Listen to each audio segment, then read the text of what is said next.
conseguiu ver isso?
Boa tarde, sejam todos bem-vindos.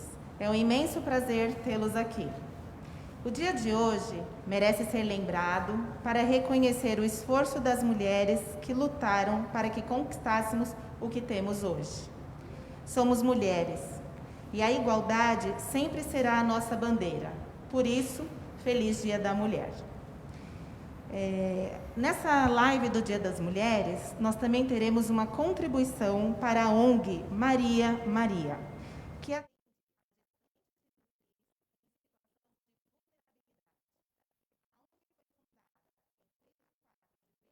95 e acompanha passo a passo, semanalmente, cada gestação, fornecendo orientações e dando apoio à mulher durante a gravidez e amamentação de forma gratuita.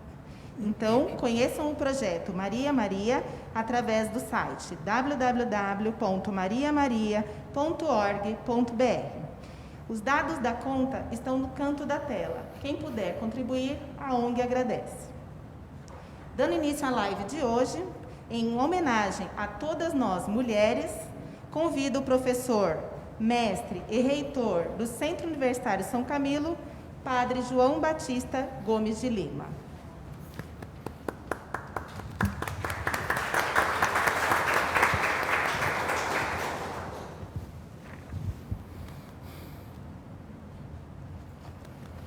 Um pouquinho de suspense faz bem, né?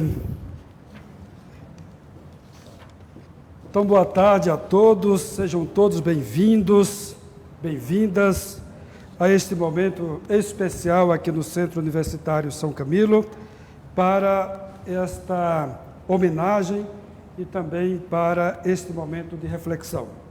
Gostaria de saudar e cumprimentar aqui o professor, pró-reitor acadêmico do Centro Universitário São Camilo, o professor Carlos, o padre Anísio, que nos acompanha à distância, que é o pró-reitor administrativo da instituição, e de modo muito especial, cumprimento aqui a delegada aposentada Rose, que foi deputada durante 4 mandatos, exerceu um papel fundamental na luta pelos direitos iguais entre homens e mulheres, sobretudo pela conquista das mulheres e também pelos direitos merecidamente que vocês merecem, né? E também cumprimento a Eunícia, a secretária municipal de Justiça, doutora Eunice Prudente, que nos acompanha também à distância e que nos vai falar também durante essa live. Eu, no início, falava com a doutora Rose, que certamente ela e a doutora Eunice irão falar do que já viram, do que estão vendo e do que verão nessa situação da luta pelos direitos e a conquista das mulheres. Ela me disse que se for contar só o que já viu, ficaria a tarde toda aqui conosco, e imagino que tem muita história tristes, mas muita história de sucesso também, que a doutora Rose e a doutora Eunice irão trazer para nós aqui, para o Centro Universitário. É uma satisfação estar com vocês aqui, vocês mulheres dessa instituição, e também com todos os colaboradores, né, que nos acompanham para esse momento que é das mulheres especialmente, mas também é o momento dos homens, né, que essa luta, esses avanços só vão ser possíveis se houver da parte das mulheres e da parte dos homens esse interesse em traçar essa caminhada de colaboração mútua. E nesse sentido, eu até li um pouco sobre o histórico do Dia das Mulheres, a luta lá na fábrica têxtil dos Estados Unidos, em Nova York, lá em 1908, 1911, depois a luta também das mulheres russas em 1917, e depois também todo o trabalho para desencadear no reconhecimento oficial como Dia Mundial das Mulheres, o dia 8 de maio. O quanto isso foi, de certa forma, sendo processado em várias nações, em vários países, em várias comunidades, para que chegasse o reconhecimento pela Organização Mundial, a Organização das Nações Unidas, né, da importância e da legitimidade dessa luta pelos direitos da mulher. E nesse sentido eu gostaria de aproveitar as ações comemorativas desta data, não apenas para fazer essa reminiscência aos fatos históricos, ou elencar nomes nacionais e estrangeiros de personalidades importantes que certamente contribuíram para a melhoria das condições de vida de muitas mulheres, criando a possibilidade de sonhar mesmo em realidade adversa, pois não há dúvida de que o movimento de olhar para trás nos permite enxergar o longo caminho de mudança que já fizemos. Mas aproveito para indicar a necessidade de olhar para frente. Nós não podemos ficar apenas olhando para trás. E isso reforça que a necessidade de descobrir o quanto ainda temos que fazer para que o mundo se transforme em um lugar harmonioso para a melhor convivência entre homens e mulheres, como sinal genuíno da manifestação de Deus em nosso meio. Ressalto ainda a importância da revolução silenciosa que cada colaboradora, cada uma de vocês e cada aluna nossa aqui do Centro Universitário São Camilo vem fazendo nessa instituição. Primeiro, com a sua presença, sua sensibilidade e sua capacidade de amar e nos fazer enxergar que existem outros caminhos e outras formas de se chegar, não aos mesmos objetivos, mas objetivos ainda mais alvissareiros. Segundo, pela superioridade numérica. A gente vê o quanto de mulheres tem aqui. Então, há uma superioridade numérica que, no caso de nossas colaboradoras, representa 60% aqui na instituição. E no caso das nossas alunas, doutora Rose, representa mais de 85% aqui na instituição. E quando a gente analisa a ascensão, dos direitos da mulher, se dá, pessoal, sobretudo pelo viés da educação. Se você está em casa, cuide da educação de suas filhas. Se você já fez a sua trajetória, se não pode mais voltar para os bancos escolares, cuide da educação de suas filhas, porque é justamente através da educação que a ascensão social das mulheres, da luta pelo direito, vai ficar cada vez mais próximo de se tornar uma realidade. Com vocês, nós homens, aprendemos a conviver diariamente numa ação colaborativa para a construção de uma comunidade acadêmica mais equilibrada e saudável nestes tempos difíceis de pandemia. Aqui queremos transformar sonhos em realidade. Meus parabéns a todas as mulheres que ajudam a cada um de nós a construir essa história do Centro Universitário São Camilo. Meus parabéns e os meus agradecimentos pela presença de vocês no nosso meio. E agora passo a palavra à doutora Rose. Não, antes.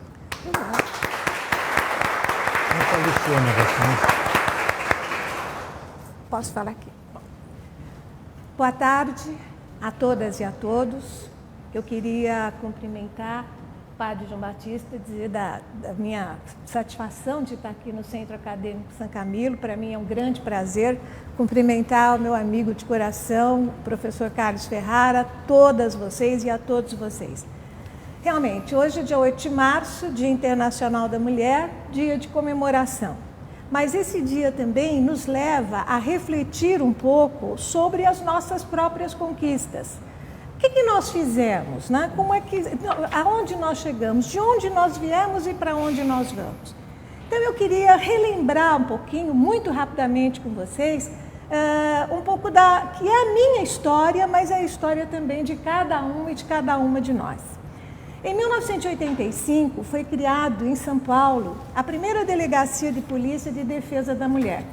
Foi a primeira no gênero, foi a primeira do mundo. Não existia no mundo inteiro nada como foi implantado no dia 6 de agosto de 1985, lá no Parque Dom Pedro, e começou a atender mulheres vítimas de violências físicas e sexuais. Qual era a diferença? Era uma delegacia onde todas que atendiam eram mulheres. A investigadora, a escrivã, a delegada, e só atendíamos mulheres que eram vítimas de violências físicas e sexuais.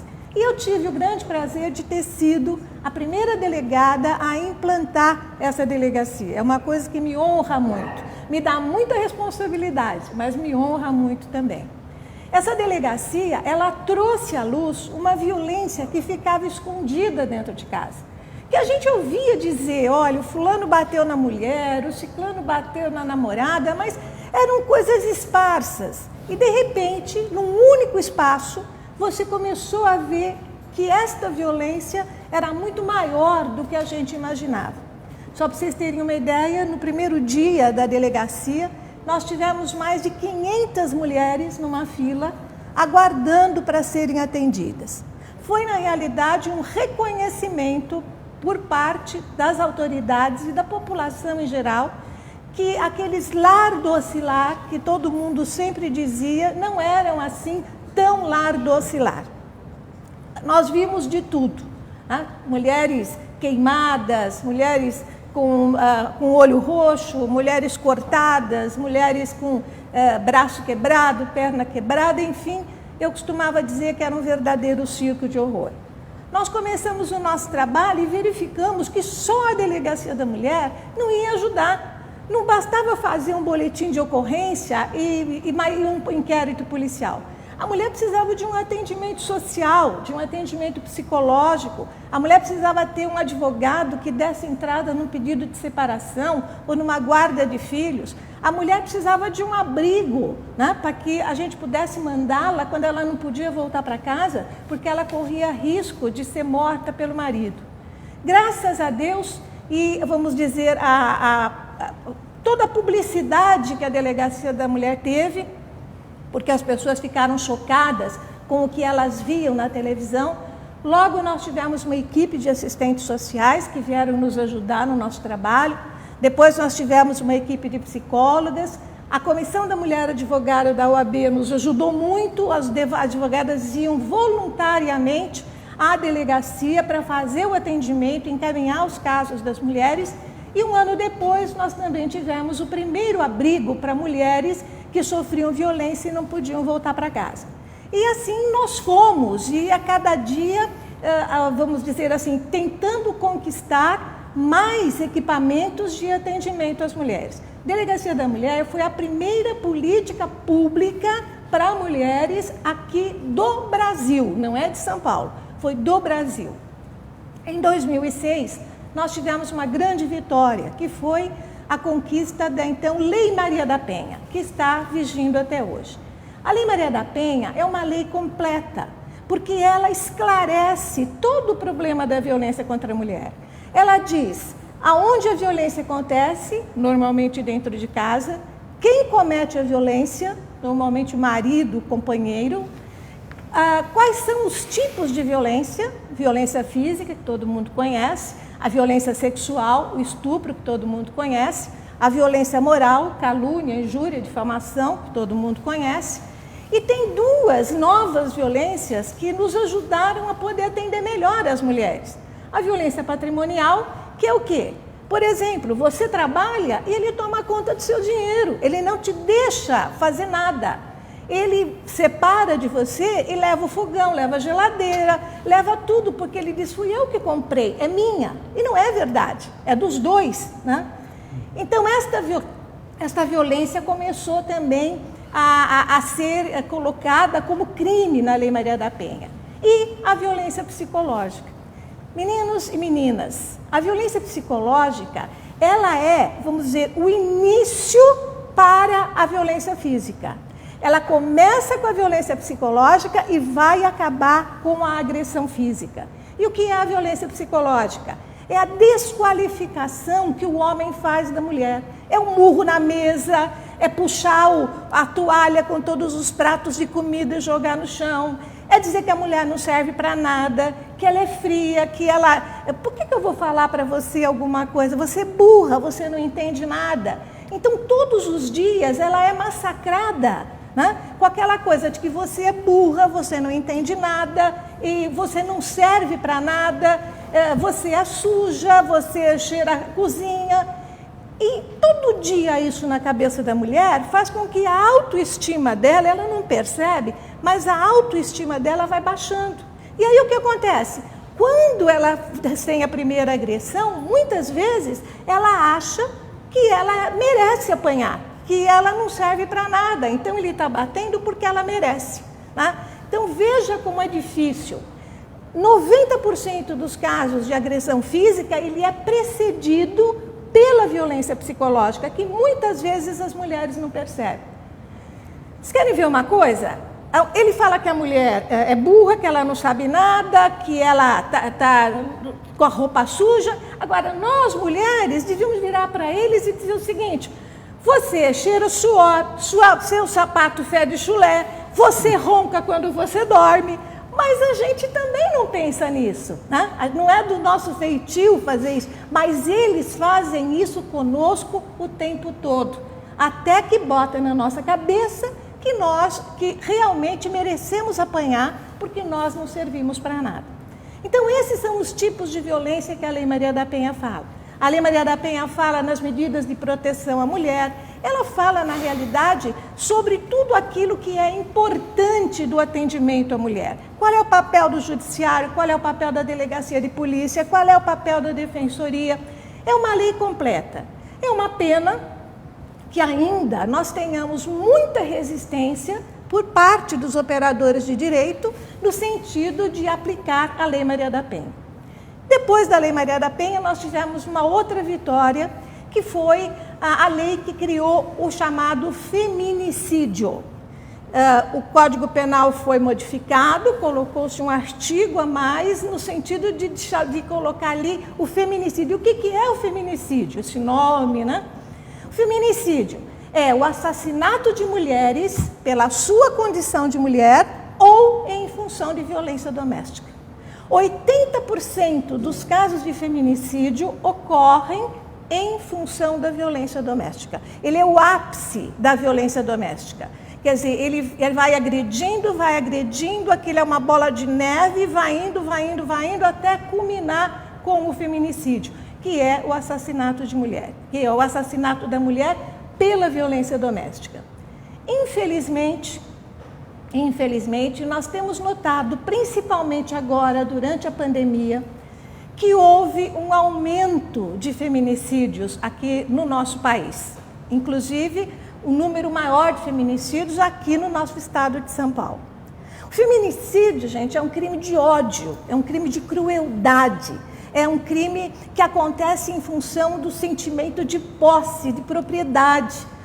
Ela é minha, se eu estou batendo, ela tem que aguentar eu bater, porque se ela quiser sair, eu vou e mato. Olha, nós não estamos vivendo bem, mas você tem que continuar comigo, porque se você sair, eu vou te matar. Então, esse é um crime de ódio, é um crime de tanta crueldade que quem comete esse crime, ele não se restringe a dar uma facada, ele dá 30 facadas. Ele não atropela, ele passa 2 vezes com o carro em cima da vítima. É uma coisa terrível, é uma sensação de crueldade fora do comum. E nós estamos tendo esses crimes muito maiores, principalmente no tempo da pandemia, onde a mulher é obrigada a conviver muitas vezes com o seu agressor 24 horas por dia. E ela, quando ela tenta sair, ela acaba sendo vítima desse crime de feminicídio. O que fazer, Porque todo mundo fala o seguinte, olha, o feminicídio é um crime evitável. Por que ele é evitável? Porque com o tempo a mulher vai sentindo que ele vai dando demonstração de que a violência dele vai aumentando cada vez mais. Então vê lá a violência psicológica, depois chegou a violência física, já não basta o empurrão, já não basta o tapa na cara, é um murro no olho, daqui a pouco ele pega uma arma. Então, quando essas coisas que você percebe que a situação está chegando num momento como esse, o ideal é você sair, é você procurar ajuda. E você vai procurar ajuda onde? Através das delegacias de defesa da mulher, que estão aí, muitas delas abertas 24 horas para atender. Nós temos ONGs, nós temos casas de atendimento à mulher. Se a situação estiver naquele momento difícil, através do 190 para pedir a presença da Polícia Militar, ou então ligar para o 180, que é o número de violência contra a mulher que você liga para Brasília, e eles entram em contato aqui com a delegacia da área, para que a delegacia vá ver o que está acontecendo. Enfim, você tem que tomar providências, porque dá para a mulher perceber muito claramente o que é que pode acontecer, que vai acabar culminando com a tentativa ou a morte dela. Às vezes as pessoas dizem, não, eu vou fazer nada porque eu tenho filhos, mas e daí? A hora que você for morta, quem é que vai cuidar dos seus filhos? O seu assassino? Eles são tão cruéis, eu estava vendo, um mês atrás, uma moça separou-se porque era vítima de agressão e ela foi buscar a mãe na rodoviária em Brasília. Ele foi atrás dela e ele deu 16 facadas nela. A mãe tentava tirá-lo de cima dela, batendo com o guarda-chuva. Um transeunte passou, pegou uma barra de ferro para tentar bater nele, para ele largar a mulher. E ele só largou a mulher quando ele viu que ela estava morta. Outra forma de crueldade. Casal separado, ele foi buscar o filho para passar o dia com ele. Depois de um determinado tempo, ele liga para a mulher e diz, olha, eu ia te matar, mas eu sei de alguma coisa que vai te deixar mais infeliz. Fala aqui logo, mãe, filho, fala tchau para sua mãe. E pegou o carro e jogou debaixo de uma carreta. Morreu ele e morreu o filho. Olhe bem para que vocês entendam que a gente não pode deixar chegar num ponto como esse, tá? Ai, mas doutora, a casa é minha, eu que comprei, eu que fiz tudo isso. O que vale mais do que a tua casa é a tua vida, é a vida dos seus filhos. Ah, mas eu não tenho, onde é que eu vou arrumar emprego? Nós temos abrigo para mulheres, aonde vocês podem ficar se tiverem necessidade. Mas não coloquem a sua vida em risco. Por isso é que a gente diz, o feminicídio é um crime evitável, que ele pode acontecer, mas a gente pode evitar, porque a gente percebe os primeiros sinais de que a coisa vai acontecer.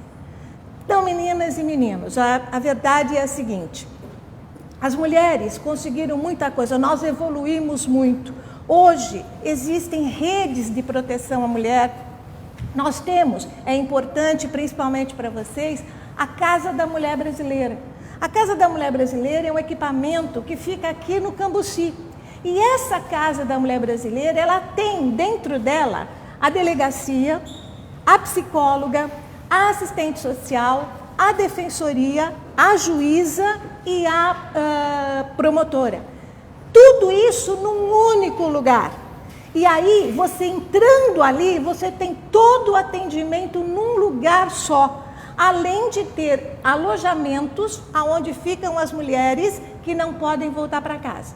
Então, existem meios, existem caminhos que as mulheres podem percorrer para se livrar da violência e para se livrar do feminicídio. Então, para terminar, o que eu queria dizer é que o padre João falou uma coisa muito séria. Nós sozinhas não vamos conseguir acabar com esta violência toda que é feita contra nós. Nós precisamos, para isso, dos homens do bem e de bem, para que se juntem a nós nessa luta, tá? Que nos ajudem. Por quê? Porque os homens, na realidade, eles têm aquela conversa entre eles. Então, você está lá no jogo de futebol, você está lá numa festinha, o homem começou, você percebe a violência, imediatamente chama do lado, conversa com ele, isso não se faz, não é assim. Nós temos que aprender a preservar a família, que é a coisa mais importante que existe na vida. Nós somos resultado da educação que nós recebemos dentro da nossa casa. Na escola, nós aprendemos português, matemática, geografia, mas a educação, o respeito, os valores, eles estão dentro da nossa casa. Então, se na sua casa existe essa violência, você tem que ou sair ou procurar ajuda, tá? Para que amanhã o seu filho ou a sua filha não repitam esse tipo de comportamento. Então, eu queria, como eu disse mais uma vez terminando, desejar a todas vocês um feliz Dia da Mulher. Entendam sim que vocês são muito importantes, sabe? Às vezes as mulheres esquecem que elas são importantes. Vocês são muito importantes, vocês são muito valorosas, vocês podem fazer o que vocês quiserem, vocês podem estar no lugar aonde vocês quiserem. O que vocês precisam é acreditar em vocês. E é essa a mensagem que eu deixo para esse dia 8. Acredite em vocês, acredite na sua força, acredite na sua competência e na sua capacidade, que juntas, com certeza, somos fortes e vamos alcançar aquilo que nós desejamos. Muito obrigada.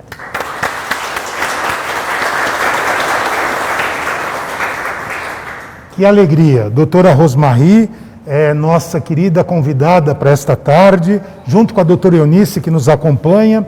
E começamos assim de forma muito rápida e esquecemos de fazer as devidas apresentações da doutora Rose.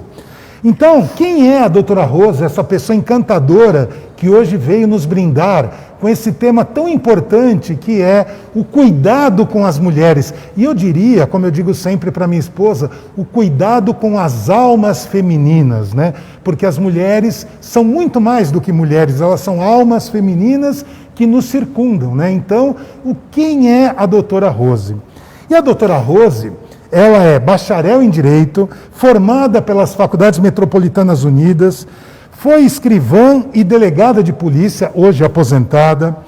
Ela foi a delegada de polícia responsável, como mesmo ela disse, pela criação da primeira delegacia de polícia de defesa da mulher do mundo, criada em 6 de agosto de 85, ali no Glicério, né, ali na Baixada do Glicério.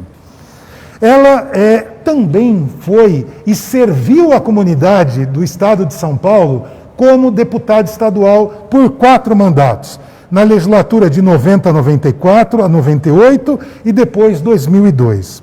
Também presidente do Conselho Estadual da Condição Feminina por 2 gestões, de 2008 até 2017. Atualmente, vice-presidente deste mesmo conselho. palestrante em ciclos e seminários sobre a questão da mulher, tanto no Brasil como também fora dele. Ela é uma embaixadora da paz, porque ela vai em qualquer lugar e sempre transmite essa condição de paz e cuidado com as mulheres. Recebeu vários títulos e prêmios, dos quais citamos o Diploma Mulher Cidadã Berta Lutz, destinado a agraciar mulheres que no país tenham oferecido contribuição relevante à questão da mulher. Também ela é companheira Paul Harris do Rotary Internacional. Ela coordenou 2 conferências estaduais da mulher, a de 2011 e a de 2016. Rotariana do Rotary Clube de São Paulo Norte, do qual já foi presidente no momento anterior. Trabalhou e trabalha tendo como bandeira a luta contra a violência e a discriminação contra a mulher. E aí, delegada, né, nós, carinhosamente, é nossa companheira, amiga, temos um carinho muito especial por ela, pelo seu marido e por todos que convivem com ela, né, sempre a tem como a pessoa mais carismática dentro do nosso grupo, né. Eu diria que de tudo aquilo que a senhora falou, eu vejo pelo histórico, inclusive da minha mãe, talvez das minhas tias, não da minha esposa, já estamos num outro momento, mas muitas vezes elas ficam nessa condição ou se sujeitam a essa condição e nasce por uma dependência financeira, né? Porque eu vejo pela minha mãe. A minha mãe, lógico, depois que meu pai faleceu, eu perdi meu pai aos 8 anos de idade, ela teve que trabalhar. Então aí ela teve a sua independência financeira. Mas até então, quando casou, mulher fica em casa. Era a ordem dos homens naquele momento e de muitos hoje em dia. E por essa razão, farei o que da minha vida? Eu não trabalho, não tenho dinheiro, tenho filhos. E às vezes desconhecem esses abrigos, né? Um deles é o abrigo que nós estamos arrecadando hoje, as contribuições, que é o abrigo Maria Maria, a ONG Maria Maria, que atende a gestantes e nutris em situação de vulnerabilidade. Então, ajudem essas ONGs, ajude essas entidades ou esses grupos que cuidam das mulheres em situação de vulnerabilidade. E aí, delegada, será que é isso mesmo? Exatamente isso. A Avon fez uma pesquisa alguns anos atrás e perguntava o seguinte: por que a mulher agredida permanece com o seu agressor? Primeiro lugar, dependência econômica, né? Ela não tinha como se sustentar nem sustentar os seus filhos. Ela podia ir para debaixo da ponte, mas ela não ia levar os filhos com ela. Segundo, muito próximo, a dependência emocional. As pessoas acham que é fácil para uma mulher casada com filhos ir a uma delegacia de polícia para denunciar o seu marido ou companheiro. Não é fácil. Porque ele era um cara bom, de repente ele mudou, de repente ele começou a ter um comportamento agressivo. Então ela não quer que ele vá preso, ela não quer que aconteça nada, ela quer que ele mude, né? Que ele volte a ser aquele homem que ele era. Então a dependência emocional também é um dos fatores que faz com que ela não denuncie. E terceiro, medo de ser morta por ele. Digo para vocês, se hoje se fizesse uma nova pesquisa, o primeiro lugar, com certeza, seria medo de ser morta por ele. Infelizmente, em função dos feminicídios que nós estamos vendo. Porque a mulher ouve falar, a gente conta para ela, olha, você pode ir atrás disso, você pode ir atrás daquilo, você vai ter apoio, você vai fazer, e ela vai, né? Tem a medida protetiva, tem tudo, mas às vezes a gente não consegue coibir o cidadão de chegar perto dela. E ele acaba assassinando simplesmente porque ela saiu de casa. Mas, quero aqui deixar claro, se ela também não sair, ela vai ser morta. Então eu acho que a gente sempre tem que tentar. Enfrentar, ousar, né? Ousar, é isso aí. E a mulher consegue ousar, ela sabe. O que seríamos de nós sem as mulheres ao nosso redor, né? Isso é verdadeiro. Que tarde excepcional neste nosso Dia Internacional da Mulher, aqui para as nossas mulheres camilianas. Estamos muito felizes aqui com a presença da delegada Rose aqui presencialmente. E agora eu quero apresentar a todos vocês uma outra mulher fenomenal, que eu a conheço há muitos anos. Já tive a oportunidade de trabalhar com a doutora Eunice, Tivemos algumas questões importantes ao longo da minha vida enquanto profissional. Inclusive, eu tive a honra e o privilégio de tê-la participando da minha banca de doutorado por ocasião da minha defesa do meu título de doutor. E aí eu apresento a vocês, que nos acompanha pelas redes sociais, Facebook, pelo Teams, a doutora Eunice Prudente. Quem é a doutora Eunice Prudente? Uma mulher fenomenal. Ela é professora doutora da Faculdade de Direito da Universidade de São Paulo, USP. Docente nos programas de pós-graduação, tanto na área de Direito do Estado, participando do projeto de pesquisa Democracia, Igualdade e Combate à Discriminação, como também na área de Direitos Humanos, no projeto de pesquisa Estado Democrático de Direito, Diversidade e Desigualdades no Brasil. A doutora Eunice, que eu tenho assim uma alegria imensa de estar aqui com ela nesta tarde, ela foi a primeira docente mulher, prestem atenção, primeira docente mulher e negra na Faculdade de Direito da USP. Olha só, há alguns anos atrás, uma mulher entrar para os quadros da Universidade de São Paulo já era algo muito difícil de acontecer. E uma mulher negra, mais difícil ainda. Ela foi também a primeira mulher a assumir a secretária de Justiça e Defesa da Cidadania do Estado de São Paulo em 2006. E em seguida, em 2005, ela foi também a primeira mulher negra a ocupar a diretoria executiva da Fundação Procon. Sua tese de doutorado sobre discriminação racial, tipificada como crime, foi pioneira no gênero no país. Desde janeiro de 2021, doutora Eunice agora assumiu a Secretaria Municipal de Justiça do município de São Paulo, do nosso prefeito Bruno Covas, que, aliás, fez uma escolha brilhante. Não havia mulher mais importante para ocupar esta função importante e competente. E eu queria dizer ainda que tivemos a oportunidade de trabalhar numa outra universidade em que ela coordenava o nosso curso de Direito. Doutora Eunice, seja muito bem-vinda. Queremos ouvir as suas considerações sobre a mulher, sobre os direitos humanos da mulher, sobre esta bandeira que nós temos que ter contra a violência e o feminicídio, como a delegada Rose nos trouxe aqui em relação à mulher. A palavra é sua, doutora Eunice. Muito obrigado pela presença.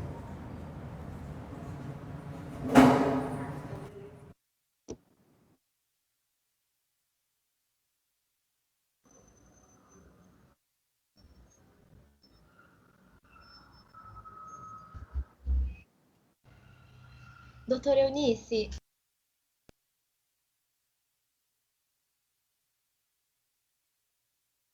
está pelo Facebook, então acredito que você não esteja conseguindo ouvir, mas pode já iniciar sua fala. Pois não.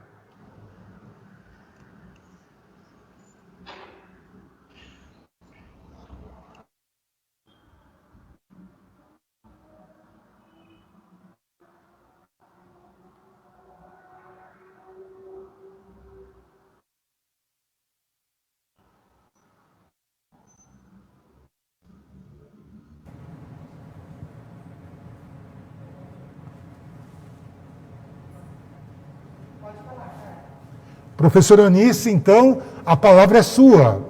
Por favor. Na verdade, nós gostaríamos de ouvi-la em relação às suas considerações a esse Dia Internacional da Mulher e os direitos humanos da mulher nesse combate à violência e ao feminicídio, como tão bem trouxe a nossa querida convidada, a delegada Rose, aqui hoje. Doutora Eunice, Pois não. pode iniciar falando sobre suas considerações do Dia da Mulher, por favor. Boa tarde a todos. Eu só vou pedir ajuda porque eu não estou vendo ninguém. Está tudo certo? Os senhores estão me vendo e ouvindo? Sim, está tudo certo. Boa tarde a todos. Eu quero agradecer a confiabilidade dos camilianos para este convite, uma data importante, Dia Internacional da Mulher. Cumprimento o professor doutor Carlos Ferrara, a doutora Luciana e os professores, os diretores, professores do Centro Universitário São Camilo. Como disse, é uma honra, porque sou filha de trabalhadores, uma tecelã e um metalúrgico, que conheceram-se na juventude operária católica. A doutrina cristã para nós sempre teve muito valor, porque Cristo reconheceu a diversidade, respeitou as crianças, respeitou as mulheres, pregou e ele mesmo praticou atos de tolerância. Este Dia Internacional da Mulher, o histórico se refere a trabalhadoras no século XIX, que buscando reconhecimento do seu trabalho, seus direitos sociais, foram mortas no incêndio, né? Como diz aí a história. Mas o Brasil, como fica nisto? Sou professora na Faculdade de Direito da Universidade de São Paulo e realizei minhas pesquisas no âmbito do mestrado e do doutorado sob a orientação do professor Dalmo de Abreu Dallario. Professor Dalmo de Abreu Dallario é partidário de uma teoria de direitos humanos que é crítica e que é política, uma vez que vem no sentido de buscar uma transformação, uma contribuição na sociedade. Portanto, é preciso desconstruir, sim, em termos desse histórico, dessa convivência de 500 anos aqui dos brasileiros, nós temos que enfrentar racismo, sexismo, um patriarcado muitas vezes endinheirado. Então aí também vem a questão das classes sociais e das desigualdades. Então, enfrentar essa desconstrução significa atuar com a política. E a política, desde os pensadores gregos antigos, é a arte, é a ciência que consegue observar, analisar o ser humano em toda a sua integridade. Eu começaria aqui a nossa conversa lembrando uma pensadora norte-americana, feminista, bastante citada e conhecida, a Iris Young. A Iris Young, quando fala da sociedade e dos direitos das mulheres, das discriminações que ocorrem em sociedade, ela desenvolve a metáfora da gaiola, mostrando o quanto todos são irmãos iguais e como pássaros estamos presos numa gaiola e queremos voar. E há uma diversidade entre esses pássaros. Há pássaros pequenos, grandes, né? Bico grande, bico pequeno, mas observem, né? As cores também são variadas e todos querem voar. Assim são os humanos presos nos seus egoísmos e nas ditaduras, nas ideias pré-concebidas e nessas práticas, né, sexistas, racistas. Os pássaros querem voar, mas é preciso uma ação inteligente, realmente que envolva todos os pássaros, porque todos estão inseguros e numa mesma situação, estão presos. Assim, Iris Young vê a humanidade. Assim, eu, concordando com a pensadora, vejo o Brasil.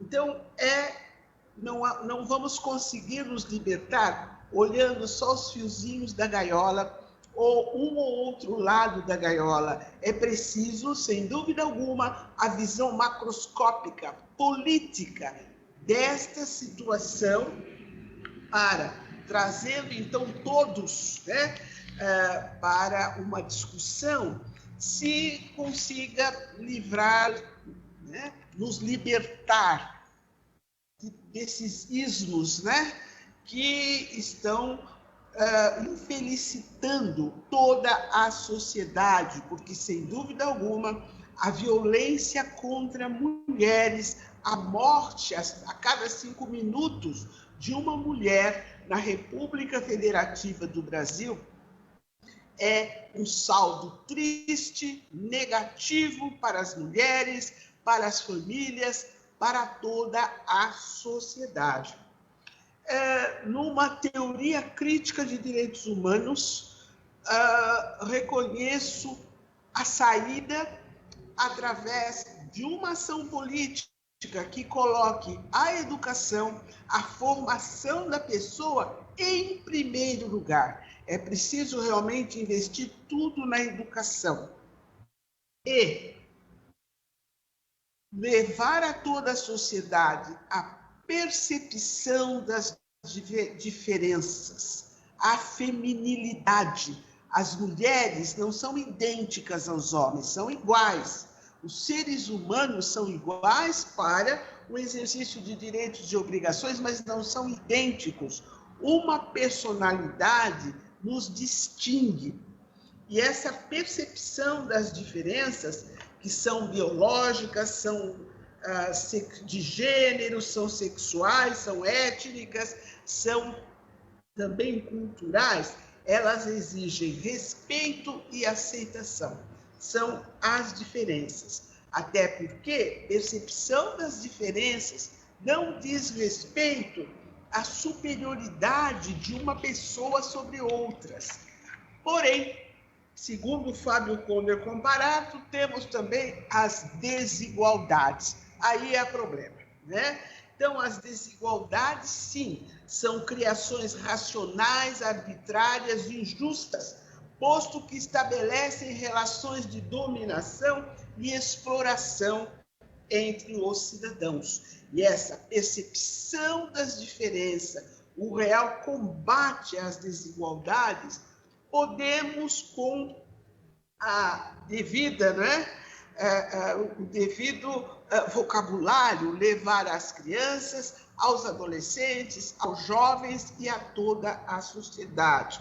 Observem com atenção aqui alguns marcos do feminismo. Feminismo é um movimento político, uma doutrina integrada principalmente por mulheres, mas também por alguns homens que levaram a conquista e o respeito aos direitos femininos, à feminilidade. Digo isto porque a todo instante encontramos algumas cidadãs, algumas mulheres que dizem: olha, eu sou feminina, mas não sou feminista. Você é feminina, né?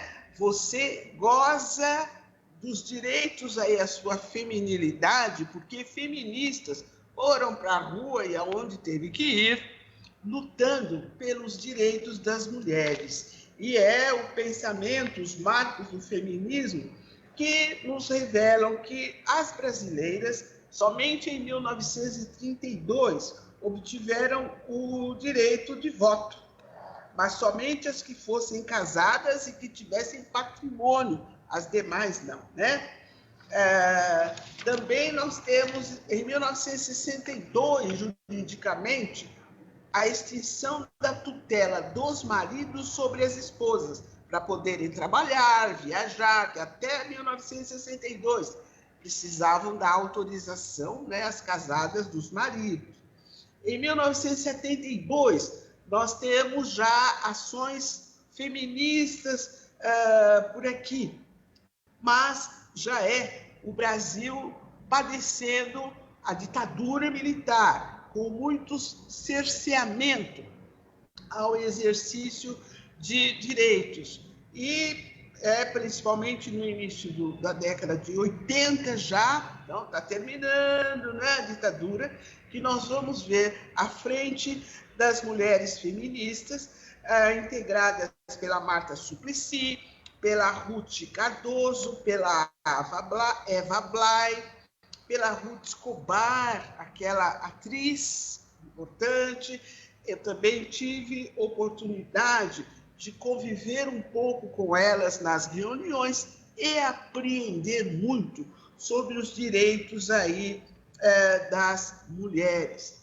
Mas observe que o marco dos direitos femininos são, sem dúvida alguma, a Constituição de 88, é a primeira Constituição brasileira cuja constituinte, o movimento para fazer a Constituição, teve a participação da sociedade organizada, uma vez que os movimentos sociais, década de 70, 80, estavam unidos, lutando como o que era considerado o inimigo comum, porque cerceava liberdades, mutilava também, né, pessoas, a ditadura militar.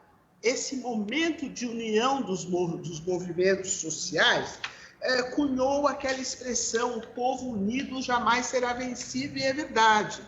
O fato de se reunirem os vários movimentos sociais, as feministas com as suas bandeiras, mas também os trabalhadores em busca dos direitos sociais, o movimento negro contra atos racistas, de um racismo que é estrutural. Não há uma placa, uma proibição expressa a negros, negras, mas perfeitamente visível e, infelizmente, naturalizados nessa sociedade o racismo, que vai prejudicar a comunidade negra, em especial as mulheres negras. Então, vejam, quando o Brasil aparece nos rankings negativos da violência, principalmente a violência contra a mulher, a violência da polícia militar contra os jovens negros, por exemplo, nós vamos conseguir clarear, esclarecer esses acontecimentos, essa violência brasileira do dia a dia, entrelaçando nossos estudos com as questões de gênero, com as questões étnicas, de etnia e com a questão da desigualdade socioeconômica, a classe social, o tal capitalismo brasileira que produz espetacularmente grãos, carne bovina e a fome no Brasil, né? Então, é uma república rica, mas o IPEA, Instituto de Política Econômica Aplicada, são órgãos oficiais, IPEA e IBGE, que nos trazem dados de uma riqueza e circulação de capital nesta república e um número significativo de famílias em estado de miserabilidade. Então, há aqui sim uma questão de classe social a ser devidamente e imediatamente revista, porque nesse momento de pandemia, essas questões, né, de famílias em estado de miserabilidade... Doutora Eunice? E Doutora Eunice, mais 2 minutos, por favor. Pois não? A senhora tem mais 2 minutos. Bom, obrigada. Então, as interseccionalidades, vincular dados, questões, nos levam aos 400 anos de escravização. Então, não foram alguns negros durante algumas décadas, são séculos. O Brasil é o último, né, estado aí a extinguir a escravização, com suas consequências. A coibição, a proibição de formação do núcleo social básico à família, à população escravizada. Isso trouxe consequências. A mulher negra, bom, era, com muitas aspas, um bem de produção, um escravizado para produzir ali a riqueza dos senhores, mas era também objeto sexual dos seus senhores. Vejam a gravidade e a situação das mulheres. No histórico do direito brasileiro, nós temos o primeiro Código Criminal, ou o primeiro Código Penal, em 1830. Mas ele não traz o crime de lenocínio, ou seja, a exploração a oferição de lucro sobre o sexo do outro. É crime, não se faz isso. Ele não traz por quê? Durante os tais quase 400 anos de escravização, famílias utilizaram as escravizadas no meretrício. Isso está em Evaristo de Moraes, Abolição, a escravidão no Brasil, Evaristo de Moraes, campanha abolicionista, onde ele traz documentos da polícia trazendo esta situação. Por quê? Porque a cidadania, o escravo não era cidadão, não podia circular, mas as escravas estavam circulando à noite, principalmente em Rio de Janeiro, Salvador, Recife, nas grandes cidades, Santos, né, onde há regiões aí, negócios portuários com muitos homens circulando. Então, lá estavam exploradas as escravas pelo crime, não por famílias, porque conforme os documentos, eram ali famílias auferindo esse tipo de lucro. Situações violentas e graves como essas, perpetradas durante tanto tempo, trouxe consequências para nós. Então, nós temos problemas a resolver, a desconstruir, porque quando nós nos referimos a um racismo estrutural, foi a banalização da violência, do uso da mulher negra como objeto sexual, banalização de tortura, né? Porque o escravizado era torturado no Pelourinho, em público, no centro das cidades brasileiras. Então, estas situações trouxeram consequências para nós que somente pela via da educação e da ação política, né, uma ação política séria, real, é que vamos mudar. E é sob a égide desta Constituição, né, realmente inclusiva, porque os movimentos sociais estavam lá na Constituinte, que nós temos, né, firmados direitos femininos, né? O respeito à feminilidade está na Constituição, está nas nossas leis, mas é preciso implementá-las, e isso terá que vir através da educação. A própria conquista da Lei Maria da Penha, internacionalmente elogiada desde 2004, a cidadã doutora Maria da Penha Guimarães, né, que é engenheira bioquímica e foi vitimada por violência no âmbito da sua própria família, só que o agressor não era um moço preto pardo das periferias da cidade de São Paulo, não. Era um engenheiro, uma pessoa importante aí na sociedade, e o processo não fluía. O que aconteceu? A doutora Maria da Penha foi à Corte Interamericana de Direitos Humanos, lá da OEA, e lá é que o Brasil é condenado e vem as recomendações da República Federativa do Brasil. Primeiro, o processo que aí se desenvolveu e foi preso o agressor da cidadã Maria da Penha, mas também que se criasse, instituísse uma legislação para proteger as mulheres de atos de violência familiar. Nossas famílias, né, têm agregados, né, atos no âmbito da família, praticados por maridos, companheiros, ex-companheiros, noivos, compadres e etc. E no âmbito doméstico, que abrange aí o espaço, né, onde a pessoa convive. Doutora Violência Eunice, doméstica ou familiar, então a aplicação da Lei Maria da Penha. Então, todas essas conquistas advieram a partir dessa Constituição. Estou concluindo, agradecendo muito a confiabilidade dos senhores, porque marquei como horário 14 horas e acabei, acho que prejudicando, atrasando o evento. Peço muitas desculpas e muito obrigada pela confiabilidade. doutora Eunice, nós que agradecemos. A parceria e o aceite do convite. Nós ficaremos aqui a tarde inteira conversando com a doutora. Infelizmente temos um prazo, né, pelo Facebook. Agradecemos mais uma vez pelas excelentes palavras e considerações e gratos pela sua participação. Um grande abraço do Centro Universitário São Camilo. Muito obrigada. Doutora Eunice, muito obrigado. Delegada Rose, nós estamos aqui muito felizes com as duas falas que tivemos hoje e dizer que o STF está no momento agora de votação em relação àquele crime de honra, né? Que na verdade o homem alega que comete o feminicídio pela honra do seu estado de ser macho, né? E até ontem, quem assistiu o telejornal de ontem, escutou certamente uma sentença em que o juiz não se conformava que o advogado escreveu que o macho defendeu a honra pela sua fêmea. Olha que situação que nós chegamos.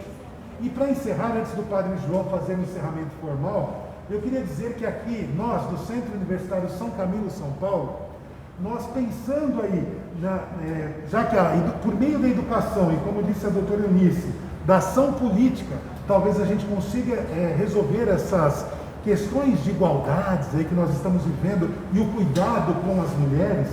Nós criamos no ano passado um núcleo de direitos humanos e saúde mental, justamente para cuidar dos vulneráveis, não só das mulheres, mas dos vulneráveis que aqui frequentam o Centro Universitário São Camilo. Estamos muito felizes hoje. E lembrar, então, para aqueles que conseguirem ou puderem fazer uma doação, para a ONG Maria Maria. A conta está aqui no canto da nossa tela e ficaremos muito felizes com essa doação. Para uma ONG que cuida de mulheres e também das mulheres nutris, né? Passamos então agora a palavra ao Padre João para fazer o encerramento formal. Sim, boa tarde a todos novamente.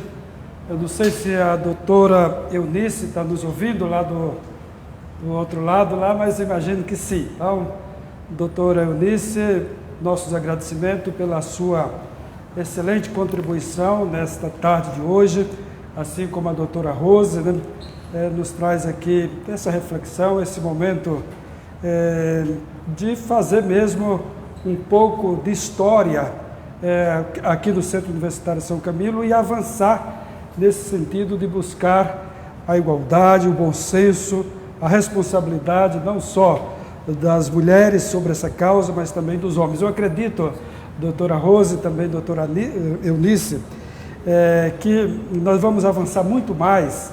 Claro que é possível, é preciso ter leis, estrutura de apoio, de punir aquele que é culpado, mas eu acredito muito na capacidade de entendimento dos direitos iguais, né? Do homem se conscientizar da importância de ter respeito pela sua companheira, pela sua mulher, e sabendo que a soma das forças do homem e da mulher vale muito mais do que a divisão, né? Sem dúvida. Sei lá, um casal, uma família que tem lá, mesmo que tenha diferença, como foi dito aqui pela doutora Eunice, mas se as virtudes do homem e as virtudes da mulher forem colocadas para o bem da família, que coisa importante, que sociedade mais equilibrada e melhor nós vamos ter. Então, eu, doutora Rose, estou muito assim, entusiasmado que haja mais essa consciência, essa formação, a importância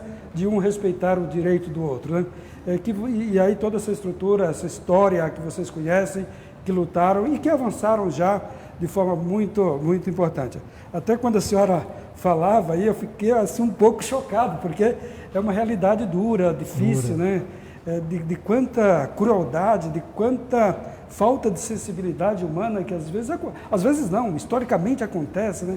E isso, nossa, faz um mal tremendo, né? nos deixa mal, de certa forma. Exatamente. Né? Mas eu espero que a gente possa contribuir com essas reflexões para o entendimento, né? Para que a sociedade avance nesse consenso, né? Nessa busca de alternativas, né? Então, nós queremos deixar para a senhora aqui uma pequena lembrança, uma caneta, mais um livro do curso de enfermagem, e como instrumento de trabalho da senhora É a caneta mesmo, que é a caneta que Com certeza. que muitas vezes liberta, mas põe na prisão também, né? Então, que esse instrumento possa ser um instrumento de contribuição ao seu trabalho, assim como o trabalho também da doutora Eunice. Muito obrigado e o nosso reconhecimento e que traz tanta nobreza para essa tarde aqui no nosso centro universitário. Eu é que gostaria de agradecer a oportunidade de estar aqui. E eu também acredito que é só pela educação que nós vamos conseguir mudar as pessoas e dessa forma as pessoas vão mudar o mundo. Quero agradecer realmente a todas e a todos e me colocar sempre à disposição naquilo que eu puder ajudar. Muito obrigada.